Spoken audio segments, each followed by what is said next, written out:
ఈరోజు మీతో లూకా సువార్త 5వ అధ్యాయము 12-16 వచనాల మధ్యలో ఉన్న భాగంలో నుంచి మీతో మాట్లాడాలని. ఆయన ఒక పట్టణంలో ఉన్నప్పుడు, ఇదిగో కుష్ఠరోగంతో నిండిన ఒక మనుష్యుడుండెను.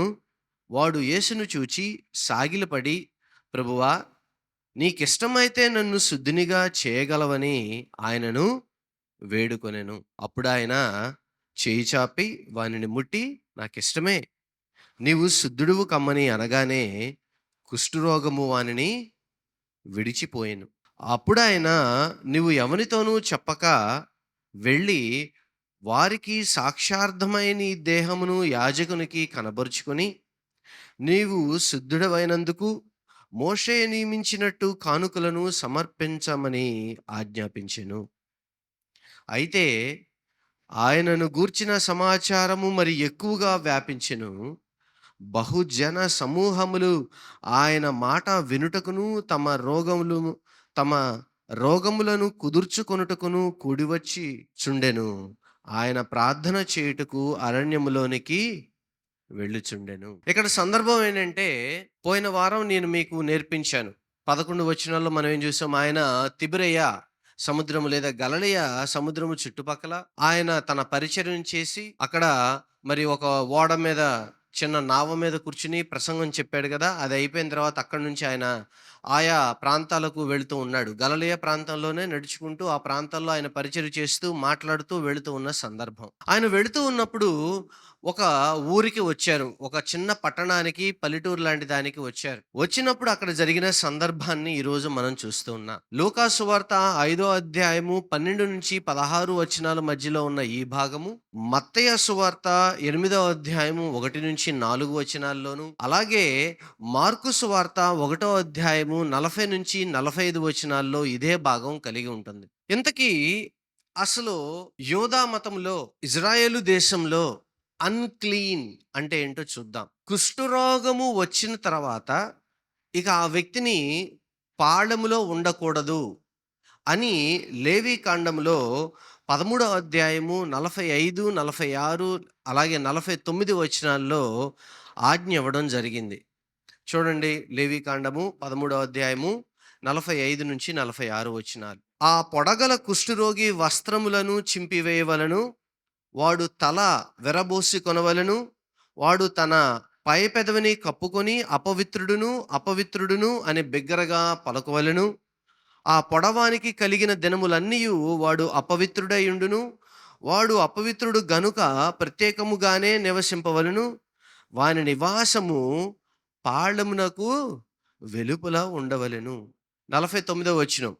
ఆ పొడ ఆ బట్ట యందేమి, ఆ తోలునందేమి, ఆ పేక యందేమి, తోలుతో చేయబడిన వస్తువు నందేమి పచ్చదాళ్ళు గాని ఎర్రదాళ్ళు గానేమి కనబడిన ఎడల అది కుష్టు కూడా యాజకునికి దాన్ని కనపరుచుకోవాలి. మనం చూసినట్లయితే కుష్టు రోగము ఎవరికైతే వస్తుందో దాన్ని ప్రస్తుతానికి ఏమంటారంటే హాన్సెన్ డిసీజ్ అంటారు. హాన్సెన్ డిసీజ్ అంటే, మనం బైబిల్‌లో చూస్తున్న ఈ కుష్టు రోగం ఉందో చూసారా? అది కేవలము ఒక కుష్టు రోగం మాత్రమే కాదు. దానికి సంబంధించిగా వచ్చిన ఏ అంటు రోగమైనా కానీ, చర్మ వ్యాధుల్లో ఉన్న ఏ అంటు రోగమైనా గానీ దాని గురించి మాట్లాడుతూ ఉన్నాడు. ఈ అంటు రోగము ఉన్న వాళ్ళకి ఏంటంటే, వాళ్ళు పాలెములో లేదు, ఊళ్ళో ఉండకూడదు. ఊరికి బయట ఉండాలి. మొదటి నియమం. ఒకవేళ వారికి ఎప్పుడైనా తగ్గితే వాడు వెళ్ళి ప్రధాన యాజకుడికి కనపరుచుకోవాలి. రెండో నియమం. తగ్గిన తర్వాత ప్రధాన యాజకుడు లేదు ధర్మశాస్త్రంలో ఉన్న ఏవైతే అర్పణలు ఉన్నాయో వాటిల్ని అర్పించాలి. అది మూడో నియమం. ఈ 3 నియమాలు ఖచ్చితంగా పాటించాలి. ఒకవేళ ఎవరైనా వచ్చినట్లయితే కుష్ఠరోగముతో ఉండి ఎవరైనా పాళెములోనికి వచ్చినట్లయితే వాళ్ళని రాళ్ళతో కొట్టి చంపాలి. కానీ ఒక అవకాశం ఇచ్చాడు దేవుడు. ఎవరైనా కుష్ఠరోగము గాని, అంటురోగము గాని ఉండినట్లయితే వాళ్ళు మందిరంలోనికి మాత్రం రావచ్చు. మందిరంలోనికి వచ్చి దేవుని సన్నిధిలో గడపవచ్చు. కానీ వాళ్ళు ఉండడానికి కనీసము వాళ్ళకి దూరంగా 6 అడుగులకి దూరంగా ఉండాలి. అందరికంటే ముందు రావాలి. అందరి తర్వాత వాళ్ళు వెళ్ళాలి. ఇది నియమం. అటువంటి కుష్ఠరోగి ఆ రోజున ప్రభువారు వస్తున్నారని విన్నాడు. కనబడితే రాళ్ళు వేస్తారు. కుష్టి రోగి మామూలుగా మనం వేసుకున్నట్లు బట్టలేసుకోకూడదు. వాళ్ళు చించిన వస్త్రాలు చుట్టుకోవాలి. అంటే చనిపోయినప్పుడు శవాన్ని ఏ విధంగా చుడతారో, అటువంటి వస్త్రాలను చింపి ముక్కలు ముక్కలుగా ఉన్న వాటిని బాడీ చుట్టూతా చుట్టుకోవాలి. కారణం ఏంటంటే, ఆ వ్యక్తికి కుష్టు ఉంది అని చూడగానే అందరికి అర్థమయ్యేటట్లుగా. కానీ ఒకసారి ఆలోచన చేయండి, ప్రభువారి సమయంలో పాళ్ళానికి వెలుపలుగా ఉండి, చిరిగిపోయిన బట్టలు వేసుకొని, మరి పూర్తిగా ఎక్కడ చూసినా కుష్టు ఉన్నవాళ్ళు ఏ విధంగా బ్రతుకుతారు? బయటకు రావడానికి అవకాశం లేదు. అడుక్కోవడానికి తప్ప పని చేసుకోవడానికి అవకాశం లేదు. వేరొకరి దగ్గరకు వెళ్ళడానికి అవకాశం లేదు. కుటుంబంతో మాట్లాడడానికి అవకాశం లేదు. ఎవరినైనా పట్టుకుంటానికి కూడా అవకాశం లేనటువంటి ఒక దయనీయమైన స్థాయిలో, స్థానంలో వాళ్ళు ఉంటూ ఉన్నారు. వెలివేయబడిన జీవితం. కొంతమందికి కుష్టు ఉండకపోవచ్చు. అనారోగ్య కారణాల వల్ల వేరే అనారోగ్య కారణాల వల్ల వాళ్ళు దూరంగా పెడతారు కుటుంబీకులు. లేదు, పరువు మర్యాదల కోసం దూరంగా పెట్టేవాళ్ళున్నారు. అప్పులు చేశారని దూరంగా పెట్టేవాళ్ళున్నారు. ఆర్థిక పరిస్థితులను బట్టి దూరంగా పెట్టబడేవాళ్ళున్నారు. ఈ రోజుల్లో అంటరానితనం లేదా? అంటరానితనము ఒకప్పుడు ఉంది, ఇప్పుడు లేదని మనం అనుకుంటున్నాం. కానీ ఆయా రూపాలలో ఇప్పటికీ అంటరానితనం ఉంది. చదువును బట్టి, డబ్బులను బట్టి, మన కుటుంబీకులు మనం చేసే భక్తిని బట్టి మనల్ని అంటరాని వాళ్ళుగా చూస్తారు. సూటిపోటి మాటలు అంటారు. లేదు, మన పరిస్థితిని బట్టి మనల్ని అంటరానోళ్ళని చేస్తారు.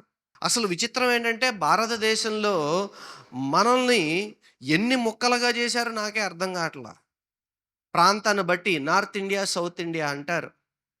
సౌత్ ఇండియాలో మనం ఒక రాష్ట్రం, మన రాష్ట్రంలో మనం ఒక జిల్లా, జిల్లాలో పట్టణం, పట్టణంలో వీధి, ప్రాంతం, అది కాకుండా మన కులము, అది కాకుండా మనం సంపాదించే దాన్ని బట్టి మనం ఒక కేటగిరీ. అంతే కదా! మధ్య తరగతి, దిగువ మధ్య తరగతి, మధ్య తరగతి, ఎగువ మధ్య తరగతి, దానిలో మరొక విభిన్నమైన మొక్కలు చేశారు. మనల్ని ఎన్ని మొక్కలు చేసిందో ఈ ప్రభుత్వం, ఈ ప్రజలన్న వాళ్ళు, మనం బ్రతుకుతున్న ఈ దేశము, లేదా ఏ దేశంలో ఉన్నా కానీ ఇన్నే ముక్కలు చేయబడతాం మనం. ఆడాళ్ళని, మగాళ్ళని, తక్కువ క్యాస్ట్ అని, ఎక్కువ క్యాస్ట్ అని, లేకపోతే తక్కువ చదువుని, ఎక్కువ చదువని, ఎక్కువ సంపాదనని, తక్కువ సంపాదనని, నలుపని, తెలుపని, రంగులో వైవిధ్యం చూపిస్తారు. మరి తినే భోజన పదార్థాల్లో వైవిధ్యం చూపిస్తాం. మరి మన కులమతాల్లో వైవిధ్యం చూపిస్తాం. మనం ఉండే ప్రాంతాన్ని బట్టి ఎన్ని విధాలుగా మనము తక్కువ చేయబడతాము, ఒక్కో చోట ఎక్కువ చేయబడతాం. మనకు లేవా అంటరానితనం? ఉంది. కాకపోతే ప్రస్తుతము అంటరానితనము వివిధ రూపాల్లో తన రూపాన్ని మార్చుకునే సొసైటీలో మిళితమైపోయి ఉంది. అటువంటి అంటరాని వాళ్ళుగా ఉన్నవాళ్ళు ఎంతోమంది ఉన్నాము, ఉంటాము, ఇక ముందు కూడా ఉంటారు కూడా. చిచి, వాళ్ళ గురించి నాకు చెప్పబాకండే అంటారు కొన్నిసార్లు. ఆళ్ళని నా దగ్గర రానివ్వద్దండి అంటారు కొన్నిసార్లు. కొంతమంది వచ్చి వెళితే సోఫాలు, గ్లాసులు తీసుకెళ్ళి పక్కన పెట్టుకుంటాం. విచిత్రమైన వ్యవహారాలు చేస్తూ ఉంటాయి. ఇవన్నీ అంటరానితనంలో భాగాలు కావా? కొంతమంది మన ఇంటికి రావడానికి గూడా ఇబ్బంది పడతారు. మనను ముట్టుకోవడానికి గూడా ఇబ్బంది పడతారు. ఆలోచన చేయండి. ఆ రోజున ఆ వ్యక్తి ఈ పక్క నుంచి ప్రభువువారు ఎళ్తున్నారంట. యేసు గొప్ప గొప్ప కార్యాలు చేస్తున్నాడంట. ఆ మధ్య సునగోగులో ఆయన మాట్లాడుతూ ఉండగా ఒక మూల కూర్చున్న ఒక స్త్రీని ఆయన ముట్టి స్వస్థపరిచాడంట. ఆయన చాలా బాగా మాట్లాడతాడు. ఆయన పట్టుకుంటే స్వస్థత కార్యాలు, ఆయన మాట్లాడితే స్వస్థత కార్యాలు జరుగుతున్నాయంట. ఎంతకీ ఈయనకి తెలియవచ్చింది? ఎవరికి? ఈ కుష్టి వ్యాధి గలవాడికి. అన్నిటికంటే చాలా బాధ ఏంటో తెలుసా? ఒక మనిషికి వచ్చిన అనారోగ్యం కంటే, ఆ మనిషి ఎదుర్కొంటున్న ఇబ్బందికి అది ఎంత సమస్యో దానికంటే ఎక్కువ సమస్య ఏంటంటే, తను చుట్టుపక్కల ఉన్నవాళ్ళు తను వెలివేసినట్లుగా మాట్లాడడం, తను దూరంగా పెట్టడం, తన కుటుంబీకులు కూడా తను దూరంగా పెట్టడం ఉంది చూసారా? అది మానసికంగా ఎటువంటి మనిషినైనా కృంగదీసేది. ఒంటరితనము ఎటువంటి మనిషినైనా కృంగదీసేది కాదా? స్నేహితుల మధ్యలో ఒంటరిగా గడుపుదాం, కుటుంబాల మధ్యలో ఒంటరిగా గడుపుదాం. ఊళ్ళో మన ఇంట్లో మనం ఒంటరిగా గడపవలసిన సందర్భాలు ఎన్నో వస్తూ ఉంటాయి. అసలు ఎప్పుడైనా ఎవరైనా కుష్టు వ్యాధితో స్వస్థపరచబడిన వాళ్ళు ఎవరైనా ఉన్నారా? ఇద్దరు మనకు కనబడతారు. మోషే యొక్క నాయకత్వానికి ఎదురుగా మాట్లాడిందని దేవుడు శపిస్తే వారం రోజుల పాటు కుష్టుతో మొత్తబడుతుంది. అప్పుడు వెళ్ళి మిరియాము పశ్చాత్తాపడి ప్రభువా నన్ను క్షమించి, నేను చేసింది తప్పు, నేను సణిగాను, నా సోదరుడే అని నేను సణిగాను, కానీ నీవు ఎంచుకున్న దైవ సేవకుడని నేను గ్రహించలేకపోయానని తను పశ్చాత్తాపడితే దేవుడు మరలా దాన్ని తీసివేస్తాడు. మోషే కూడా వెళ్ళి ప్రార్థన చేస్తే చివరికి మిరియాము స్వస్థపడుతుంది. కుష్టు వ్యాధి వచ్చి స్వస్థపడిన వాళ్ళలో మిరియాము మొదటిది. ఇంకెవరన్నా స్వస్థపడ్డారా అంటే ఇంకో ఆయన ఉన్నాడు, నామాన్ అని, సిరియా దేశపు వ్యక్తి, మిలిటరీ కమాండర్. ఆయన వస్తాడు, వచ్చి ఎలీషా దగ్గరికి వెళ్తాడు. ఎలీషా దగ్గరికి వెళితే వెళ్ళి యోర్దాన్లో మునగమంటాడు. ఏంటి, యోర్దాన్ అసలే మురికి, ఇటువంటి మురికి నదులు లేవా మునగడానికి, నేను మునగనంటాడు ఈయన. అప్పుడు నయమాను పక్కన ఉన్న ఆ వ్యక్తి చెప్తాడు, ఏముంది ఒకసారి వెళ్ళి మునిగితే పోయిద్దిగా. నయమాను వెళ్ళి మునగగానే 7వ మారు తను మరలా పైకి రాగానే వెంటనే కుష్ఠంతా యోర్దాన్లో కొట్టుకుపోయిందంట. అసలు కుష్టు వ్యాధి తగ్గడం ఎక్కడన్నా విన్నామా? 2 మార్లు ఉన్నాయి.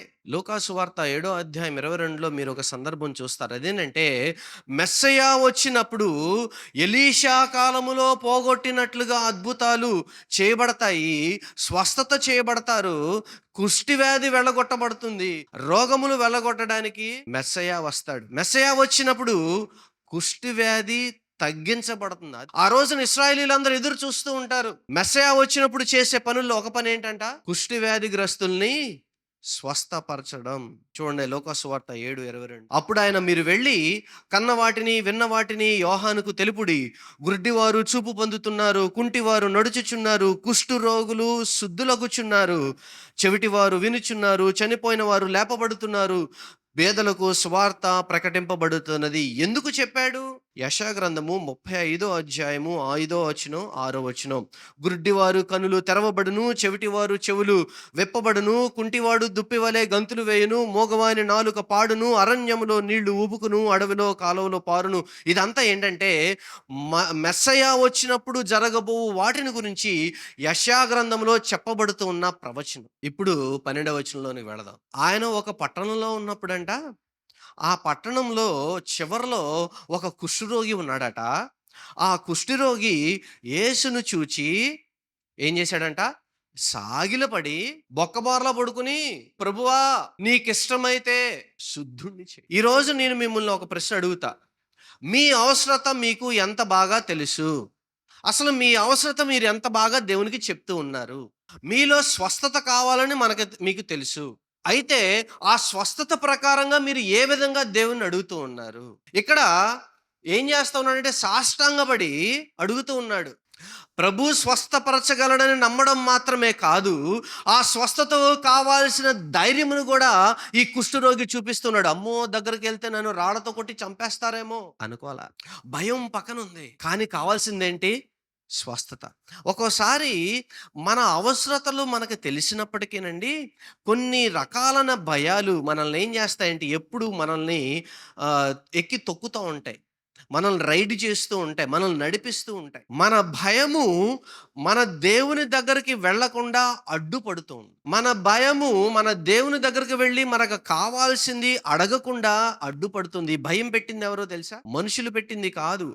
మనుషులను చూసి మనం పెట్టుకుంది కావచ్చు, లేదు సాతాను వలన మన మదిలోకి వచ్చి ఉండొచ్చు. వాళ్ళేమనుకుంటారో, వీళ్ళేమనుకుంటారో, ఎక్కడ వెళ్తే ఏమంటారో, ఏదొచ్చి పడుతుందో, ఏ మాట మాట్లాడితే ఏమవుతుందో వణికిపోతూ మనుషుల్ని చూసి, అక్కడ ఉన్న వ్యక్తులను చూసి, వాళ్ళ యొక్క స్థాయిని చూసి మనం భయపడిపోతూ ఉంటాం. కానీ నేను మీకు చెప్తూ ఉన్నాను, వారి స్థాయి కంటే మీ అవసరం ప్రాముఖ్యం. వారి స్థాయి కంటే, వారి కోపం కంటే, వారి రాళ్ల పొదును కంటే మనము స్వస్థపరచబడటము, మనం దీవించబడటము, మనం బాగుపడటం అత్యంత అవసరం. మీరు ధైర్యం చేయాలి ఈ విషయంలో. రెండోది ఏం చేయాలి? లిటరల్గా ప్రభువుని అడుక్కోవాలి. ఏంటి అట్లా అంటున్నారు, ఇదేం భాష అనుకుంటున్నారా? నిజంగానే దేవుని దగ్గరికి వెళ్ళి ఏం చేయాలి? అడుక్కోవాలి. నిజంగానే అడుక్కోవాలి. నీకు ఇష్టమైతే ప్రభువా, you just heal me, you just give me, నా అవసరత తీర్చు. ఇక్కడ తాను అడగటంలో చూడండి విచిత్రమైన వాదన ఉంది. ఇక్కడ అజమాయిషి ఎవరికి ఇస్తున్నాడు? యాజమాన్యపు హక్కును ఎవరికి ఇస్తూ ఉన్నాడు? ప్రభువుకే ఇస్తున్నాడు. ఇక్కడ యజమాని ఎవరు? ప్రభువే. ఈ కుష్ఠరోగికి తెలుసా? అసలు ఈ కుష్ఠరోగం తగ్గదని తెలుసు. కానీ లోకేన్ చక్కగా రాస్తాడు. తనకు మొత్తం వచ్చిందంట, ఒళ్ళంతా వచ్చిందంట, మొహం మీద వచ్చిందంట. మీకు తెలుసా? గ్యాప్ లేకుండా వస్తది. వస్తే చాలా అసహ్యంగా ఉంటది. వాళ్ళొస్తే వాసన వస్తుంది. అలాంటిది ఈయనేం చేస్తా ఉన్నాడంటే, నీకిష్టమైతే, ఈ కుష్ఠవ్యాధిగ్రస్తుడికి, యూదుడైన ఈ వ్యక్తికి తెలుసు అసలు కుష్ఠవ్యాధి నుంచి విడిపించబడిన వాళ్ళు ఎంతమంది? ఇద్దరు. ఎన్ని సంవత్సరాలు అయిందో తెలుసా విడిపించబడి? సుమారు ఎలీషా చేసిన అద్భుతం నుంచి ఇక్కడికి సుమారుగా 700 లేదా 800 సంవత్సరాలు గడిచింది. 800 సంవత్సరాలు గడిచిన తర్వాత ఈ కుష్ఠవ్యాధిగ్రస్తుడు మరలా అతను స్వస్థపరచబడతాడని ఎలా నమ్మాడు? 800 సంవత్సరాల నుంచి ఒక్కడు కూడా స్వస్థపరచబడినట్టు రికార్డు లేని ఈ ఇజ్రాయెల్ దేశంలో ఒక వ్యక్తి వచ్చి నేను స్వస్థపరచబడతాను, అది కూడా నీకు ఇష్టమైతే అని అడగడం దేవుని యొక్క కార్యమే.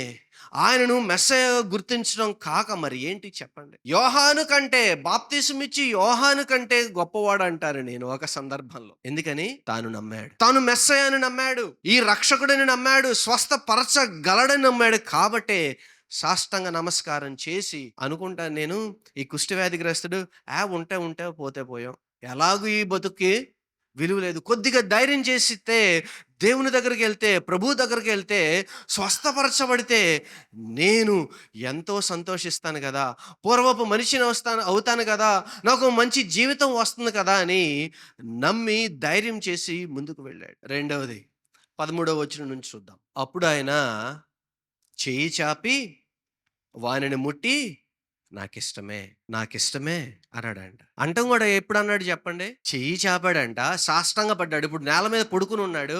ఈయన కూడా కిందకి వంగి ఆ వ్యక్తిని ముట్టుకొని పైకి లేపి అప్పుడు చెప్తూ ఉన్నాడు, నాకిష్టమేనయ్యా. కుష్ఠవ్యాధిగ్రస్తుల్ని ఎవరు ముట్టుకోరు. అంతెందుకు, మన ఇంట్లో ఎవరికైనా వస్తే మనం పట్టుకుంటామా? చిచ్చి చాచా అనవా? నేను హైదరాబాద్ లో ఉన్నప్పుడు ఎర్రగడ్డలో కుష్టి వ్యాధుల హాస్పిటల్ ఉంది. ఆ హాస్పిటల్కి దాదాపు కొన్ని 10 సార్లు వెళ్ళాను నేను. స్వార్థ కరపత్రికలు తీసుకుని, స్వార్థ పత్రికలు తీసుకుని స్వార్థ చెప్పడానికి కొన్ని 10 సార్లు వెళ్ళి ఆ కుష్టి వ్యాధులు వార్డు ఒకటి ఉంటుంది, సపరేట్ గా ఉంటుంది. దాంట్లోకి వెళ్ళి ఆ కరపత్రికలు ఇచ్చి, ఇప్పటికీ ఉంది ఆ హాస్పిటల్, కరపత్రికలు ఇచ్చి వారితో మాట్లాడి వాళ్ళకి ప్రార్థన చేసి వాళ్ళతో పాటు వాళ్ళ మంచాల మీద కూర్చుని అక్కడే ఉండి మళ్ళీ అక్కడే మంచినీళ్ళు తాగి తిరిగి వచ్చాడు. నేను బాగానే ఉన్నా, నాకేం అంటలా. వాళ్ళు ఎంత సంతోషపడిపోయేవాళ్ళు. ఎందుకని? వాళ్ళ దగ్గరికి వెళ్ళి మాట్లాడానని, వాళ్ళని పట్టుకుని ప్రార్థన చేశానని, వాళ్ళ మంచం మీద కూర్చున్నాను, ఎంత ఆనందపడిపోయేవాళ్ళు. ఎప్పుడైతే ప్రభువారు పట్టుకున్నాడో, ఎప్పుడైతే టచ్ చేశాడో ఆ వ్యక్తిని, వెంటనే ఆ వ్యక్తిలోనికి స్వస్థత రావడం ప్రారంభించి ఉంటుంది. వెంటనే నాకిష్టమే, నువ్వు శుద్ధుడు కమ్ము అనగానే ఆ వ్యక్తిలో ఉన్న ఆనందం అంతా ఎంత కాదండి. సమాజం వెలివేసింది, కుటుంబం వెలివేసింది, ఎక్కడైనా చూస్తే రాళ్లతో కొట్టబడే సందర్భంలో ఈయన ఒంటరిగా ఉండి జీవితాన్ని వాళ్ళు వీళ్ళు పెట్టే భిక్షాటన చేస్తూ బ్రతుకుతున్న ఈ వ్యక్తి దగ్గరికి ఎవరో వచ్చి పట్టుకొని సాదరంగా ప్రేమగా మాట్లాడి ఆయన స్వస్థపరుస్తూ ఉంటే ఎంత ఆనందం, ఎంత సంతోషమో. స్వస్థత రావడానికి ముందే ఆ వ్యక్తి మనసులో ఎంత సంతోషం కలిగి ఉంటుంది. ఈ రోజున దేవుడు మీ అవసరత తెలిసిన మీ దగ్గరికి, ప్రార్థన చేసే మీ దగ్గరికి దేవుడు అదే విధంగా వచ్చి స్పర్శతో మిమ్మల్ని ముడుతూ ఉన్నాడు. మీ దేవుని శక్తి మీకు తెలుసా? నేను మిమ్మల్ని అడిగే ప్రశ్న రెండోది ఏంటంటే, మీ దేవుని శక్తి మీరు ఎంతగా గ్రహిస్తూ ఉన్నారు? మీకున్న అనారోగ్యాలు, మీకున్న అవసరతలు, మీకున్న వాటిలో నుంచి దేవుడు మిమ్మల్ని స్వస్థపరిచి నిలబెట్టగలడు, ఈ సమస్యల నుంచి దేవుడు నిలబెట్టగలడు అని మీరు ఎంతగా నమ్ముతూ ఉన్నారు? మీ నమ్మకాన్ని బట్టే దేవుడు మిమ్మల్ని ముడుతూ ఉంటాడు. అంతే. ఆ స్పర్శ మీరు ఫీల్ అవ్వండి. ఎలీషా చేయగలిగింది ఇప్పుడు ఇక్కడ ఈయన చేస్తూ ఉన్నాడు. ఆ తర్వాత ప్రభువారు అంటాడు, నువ్వు ఎవరికి చెప్పద్దు. చెప్పకుండా వెళ్ళి ఏం చేయమంటాడు? ముందు వెళ్ళి అక్కడున్న లోకల్గా ఉన్న మరి సునగోగ ఏదో ఒకటి ఉంటుంది, అక్కడికి వెళ్ళి అక్కడ యాజకుడు ఉన్నాడు, అతన్ని కనపరుచుకో. లేవి కాండం ప్రకారం ఏంటంటే, ముందు లోకల్గా ఉన్న అక్కడ దగ్గరలో ఉన్న మందిరపు లేదా యాజకుని దగ్గరికి వెళ్ళి, లేవీల దగ్గరికి వెళ్ళి కనపరుచుకొని నేను స్వస్థత పడ్డాను అని చెప్పిన తర్వాత వాళ్ళు ఒక సర్టిఫికేట్ ఇస్తారు. ఈయన నేటి నుంచి కుష్ఠవ్యాధిగ్రస్తుడు కాదు. అర్పణలు అర్పించిన తర్వాత తాను వెళ్ళి తన కుటుంబీకులతో మామూలు వ్యక్తిగా బ్రతకవచ్చు. అది అందుకని ప్రభువారు ఏం చెప్పాడంటే, నువ్వు ఎవరికి చెప్పొద్దు, వెళ్ళిపో, అక్కడికే వెళ్ళి చూపించుకో. మరి మోషే ధర్మశాస్త్రము చెప్పినట్లుగా ఉండవలసిన వాటన్నిటిని అర్పించమంటాడు. అందుకని వెళతాడు. ఈయన వెళ్ళంగానే అడుగుతారు, నీకు ఎలా స్వస్థత కలిగింది? 800 సంవత్సరాలు అయిందయ్యా నయమాను స్వస్థత పడి, ఈ మధ్యలో ఎవరు రాలేదు, నీకు ఎలా స్వస్థత కలిగింది? ప్రభువారు చెప్పొద్దన్నాడే గాని మరి చెప్పకపోతే ఎట్లా? రుజువేది? నిన్నటి వరకు నాకుంది, గంట క్రితం వరకు కూడా నా దగ్గర ఉంది. మరి కుష్ఠవ్యాధి ఇప్పుడే పోయిందంటే ఆయన నమ్ముతాడా? ఏమండి, శరీరానికి ఏదైనా దెబ్బ తగిలితే మానడానికి ఎన్ని రోజులు పట్టిద్ది? కనీసం 5-6 రోజులైనా పట్టిద్దిగా. మాపు పడిద్ది, నల్లగా పెంకు గట్టిద్ది, పెంకు రాయాలి, మళ్ళీ చర్మం రావడానికి కనీసం 20 రోజులు, నెల రోజులు పడద్దుగా. 5 నిమిషాల కిందటైతే తగ్గిపోయిందంటే నమ్మడానికి ఆయన ఉన్న పిచ్చోడా? ఒప్పుకోడుగా. అప్పుడేం చెప్పాడు?